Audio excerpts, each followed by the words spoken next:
Hello and welcome to Entirely English. We are continuing with our idioms that originated in the Navy, and today's letter is H. Before we look at the first couple, we need to look at a single word, head. You're probably very familiar with the Viking ships with the dragon heads at the front. Well, those progressed, and over a period of time other navies had religious icons at the front that changed, and they started using figureheads, as they were called, that were aesthetically pleasing or had a meaning to the company or the person who built the ship. And so the head, the figurehead, the head was the front of the ship, the very point, the bow. Your ship has the stern, which is the back, and the bow, which is the front, and the figurehead at the front there. So that was a direction. Okay, so when they talk about the heading, the direction, the way the front of the ship was pointing, east, north, south, etc. The heading. You'll still see it in films now, they still say it. Set a heading of 32 degrees west, Mr. Christian. And that's the direction they would go in. And so we have to head for something. You might head for the Canary Islands, you'd head for the Jamaicas, wherever the ship needed to go. There's a storm coming, we need to head for port, we need to go somewhere safe. So in common usage today you will say, come on James, have another drink. No, I have to be heading home now, I have to be going in that direction, heading home. And then we have the word headway. Headway in naval parlance was to make good time. Travelling quickly. So imagine the head, the figurehead of the ship, plunging into and coming out of the water very rapidly as the wind was blowing in the sails. And the first mate says to the captain, we're making good headway, sir, we're doing good speed. We're getting somewhere very fast. And so we use it exactly the same way today. You're going to the airport, you find surprisingly there's no traffic on the road, and you say to your wife, oh darling, we're making good headway, we'll be there in plenty of time.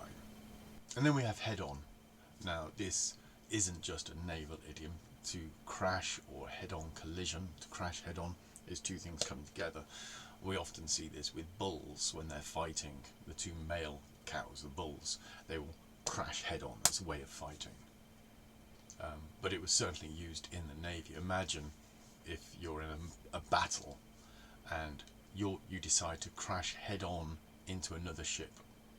So it means that you're going to put your figurehead through it, maybe through the front, head on head, through the side. You're going to crash head on, front first. Now obviously that could be disastrous, but if you're hitting a smaller ship, imagine the fear in those sailors when they look up and they see this figurehead coming over them, looming across them, just before the ship is splintered and sent to the bottom. So a head-on collision we use nowadays to describe either like two cars hitting front to front, or to emphasize the fact it was very destructive. The second idiom is hard up.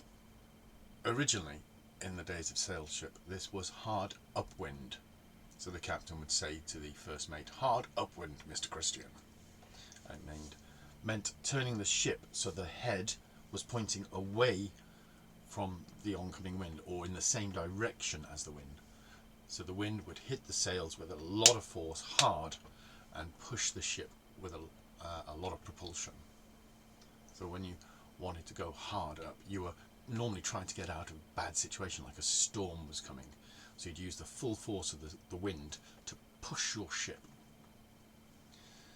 And then this began to be used to talk about getting out of any difficult situation. And hard upwind. And then it transferred into just talking about finances. So you're a debtor and the creditors are coming. So you are hard upwind, you're running away, you're trying to escape them. And then it progressed to meaning just in financial difficulty. Oh, Chris is hard up again this month. He has no money. And then the last one we're going to do today is hard and fast. Now this idiom has the connection with the previous one. Hard about that wind again.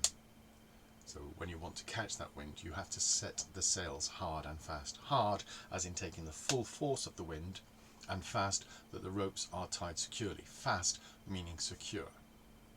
Like when you wallpaper your room, you put the glue on, the paper goes on the wall, and then when the glue dries, the paper is stuck fast. It means securely, can't be moved. So hard and fast. Hard wind, the rope's tied fast.